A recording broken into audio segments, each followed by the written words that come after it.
Si Nati magagalit sa akin. I love SB19. I really love SB19. Akala ko 17, 19 pala.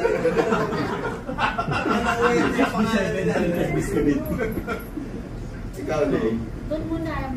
Nag-up sa SB19. I mean, the two, of course, yung mga litaws, Pablo and Stel. Si Pablo, I believe, has the heart of a rocker. I believe. And Stel, everybody knows he's...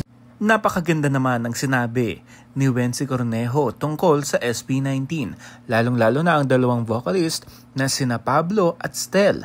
Si Pablo daw parang may heart siya sa rock, which is kitang-kita nyo naman sa mga nire-release niya mga albums at songs, talaga namang ang ganda, pangarakista rin talaga ang boses ni Pablo, habang itong si Stel, angelic at napakataas ng boses. I honestly and truthfully like SB19. Natutuwa ako sa musical journey nila. Halos lahat ng mga musicians ngayon talagang natutuwa at iniidolo ang SB19. Wow naman ang reply o caption ni Wency Cornejo sa Habang May Buhay duet ni Stel at Julian sa The Voice Kids.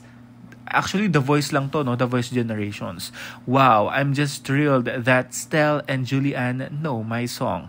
I admire SB19 tremendously. Ibig sabihin, talagang matagal na rin talagang idol or fan itong si Wency Cornejo sa SB19.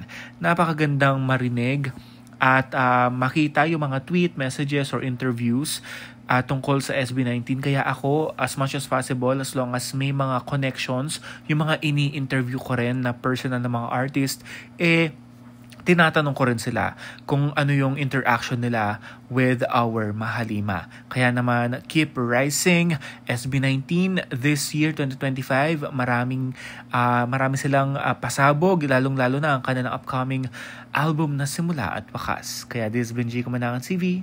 Thank you for watching.